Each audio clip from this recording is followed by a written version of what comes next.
السلام علیکم طالب علموں، کیسے ہیں آپ؟ امید کرتی ہوں آپ ٹھیک ہوں گے۔ آج ہم سبق نمبر 3 فاتح انگلش کے بقایا سبق کا مطالعہ کریں گے۔ الگ صبح اس نے لشکریوں کو یہ خواب سنایا۔ پورے لشکر میں خوشی کی لہر دوڑ گئی۔ تمام سپاہی خوشی سے نعرے ہائے تکبیر بلند کرنے لگے اور پھر خدا کے حضور سجدہ ریز ہو گئے۔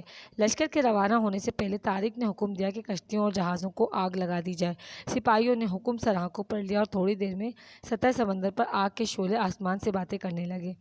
چند ایک نے تعجب کا اظہار بھی کیا، لیکن طارق نے لشکر کو جمع کر کے اس کے سامنے ایک پرجوش تقریر کی کہ ہم وطن سے دور ہیں، ایک اجنبی ملک میں ہمارے سامنے دشمن اور پیچھے سمندر ہے۔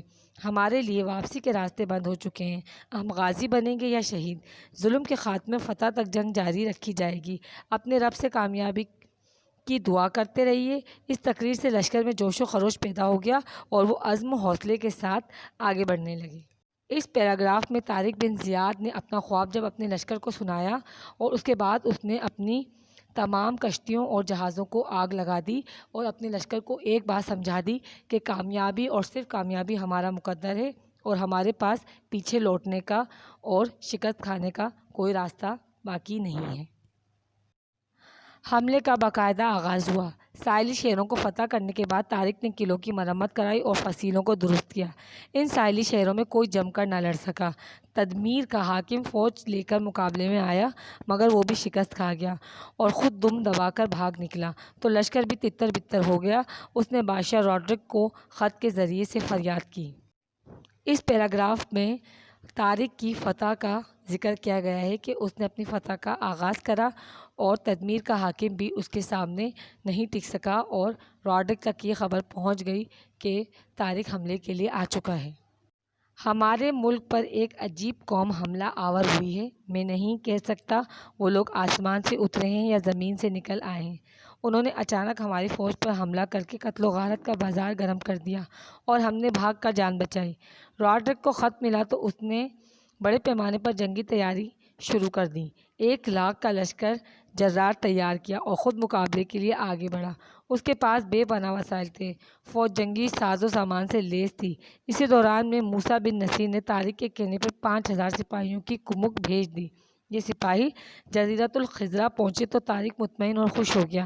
اس کے لشکریوں کے حوصلے بلند تھے اور وہ کٹ مرنے کو تیار تھے۔ اس کی قوت ایمانی اور جذبہ جہاد کے سامنے تعداد کی کوئی حیثیت نہ تھی۔ اس پیراگراف میں یہ بتایا گیا ہے کہ راڈرک کو جیسے ہی پتہ چلا کہ طارق بن زیاد اس پہ حملہ کرنے والا ہے تو اس نے تیاری شروع کر دی، کیونکہ اس کے پاس ساز و سامان کی کوئی کمی نہیں تھی۔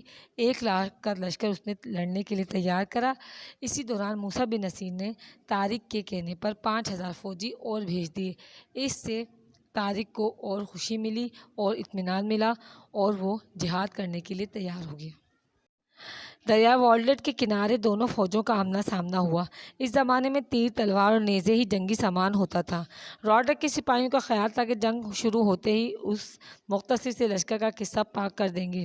اب طارق نے گھوڑے کو ایڑ دی، باگیں اٹھائیں اور نعرہ تکبیر بلند کرتے ہوئے دشمن پر چیتے کی طرح جھپٹ پڑا۔ سپہ سالار کی پیروی کرتے ہوئے اس کے سپاہی بھی دشمن کی فوجوں پر ٹوٹ پڑے۔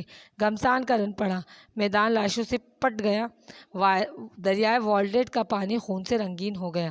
اس پیراگراف میں لڑائی کا منظر پیش کیا گیا ہے کہ راڈرک کی فوج کے سامنے طارق کی فوج کی کوئی اہمیت نہ تھی، لیکن وہ یہ بھول گیا تھا کہ طارق کی فوج جذبہ ایمانی سے سرفراز تھی اور وہ جب میدان میں اتری تو اس نے راڈرک کو صفحہ ہستی سے مٹانے کا فیصلہ کر لیا۔ طارق نے سوچا جب تک راڈرک موجود ہے جنگ کا پاسا نہیں پلٹ سکتا۔ اب وہ گھوڑا دوڑاتا ہوا راڈرک کے مقابلے میں جا پہنچا۔ راڈرک طارق کا مقابلہ نہ کر سکا۔ جب اسے فرار کا کوئی راستہ نہ دکھائی دیا تو وہ دریا میں کود گیا۔ اسے موجیں بہا لے گئیں یا زمین نے نگل لیا، اس بارے میں کچھ نہیں کہا جا سکتا، کیونکہ وہ پھر کبھی نظر نہ آیا۔ دشمن کے ہزاروں سپاہی کھیت رہے اور ہزاروں قیدی بنا لیے گئے۔ موسیٰ بن نصیر کو فتح کا مژدہ ملا تو وہ خوشی سے پھولا نہ سمایا۔ اب اس نے خود بھی جنگ میں شریک ہونے کا عندیہ دیا۔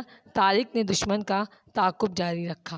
اس پیراگراف میں طارق کی فتح کا ذکر کیا گیا ہے کہ طارق نے روڈرک سے ایسا مقابلہ کیا کہ روڈرک کو بھاگنے کے سوا کوئی راستہ نظر نہیں آیا اور اس کی اس خوشی میں شریک ہونے کے لیے موسیٰ بن نصیر نے بھی اس کے ساتھ دینے کا فیصلہ کر لیا۔ طارق قرطبہ اور مرثیہ کو فتح کرتے ہوئے آگے بڑھا۔ روڈرک کا لشکر شکست کھا کر بھاگا تو دارالحکومت تلی تلا میں جا جمع ہوا اور جنگی تیاریاں کرنے لگا۔ جب طارق یہاں بھی پہنچا تو انہوں نے شہر خالی کر دیا۔ اب موسیٰ بن نصیر بھی بنفس نفیس آن پہنچا اور دونوں نے مل کر اندلس کو مکمل طور پر زیر نگین کر لیا۔ اس پیراگراف میں یہ بتایا گیا ہے کہ طارق فتح کرتا ہوا اندلس تک جا پہنچا اور اس نے موسیٰ بن نصیر کے ساتھ مل کر اندلس کو فتح کر لیا۔ اس کے بعد مسلمانوں نے اگلے 800 سال تک اندلس پر حکومت کی اور اسے انتہائی ترقی یافتہ ملک بنا دیا۔ یہ ملک تہذیب و تمدن کا مرکز اور علم و ادب کا گہوارہ بن گیا۔ یورپ کے ممالک سے طلبہ علم کی پیاس بجھانے کے لیے اندلس کی یونیورسٹیوں میں آتے تھے اور شاد کام لوٹتے۔ بڑے بڑے مفکرین، ماہرین تعلیم، فلاسفہ اور سائنسدان اس ملک میں اکٹھے ہو گئے۔ ان کی تصانیف سے آنے والے دور نے روشنی پائی۔ یورپ کی ترقی کی بنیاد یہی تصانیف ہیں۔ آج بھی ان کتابوں کے ترجمے یورپ کی یونیورسٹیوں میں پڑھائے جاتے ہیں۔ اس پیراگراف میں بات بتائی گئی ہے کہ اندلس کے فتح ہونے کے بعد مسلمانوں نے انتہائی ترقی کے ساتھ علم اور ادب میں اپنا نام بنایا اور ایسا نام بنایا اور ایسی ایجادات کیں اور ایسی تصانیف بنائیں جو آج تک یورپ کی یونیورسٹیوں میں پڑھائی جاتی ہیں۔ یہ ہے آپ کے گھر کا کام۔ ان سوالوں کے جوابات آپ اپنی کتاب میں سے ڈھونڈ کے ایک سادے کاغذ پہ ان کا جواب لکھیے اور اسکول میں جمع کرائیں۔ شکریہ۔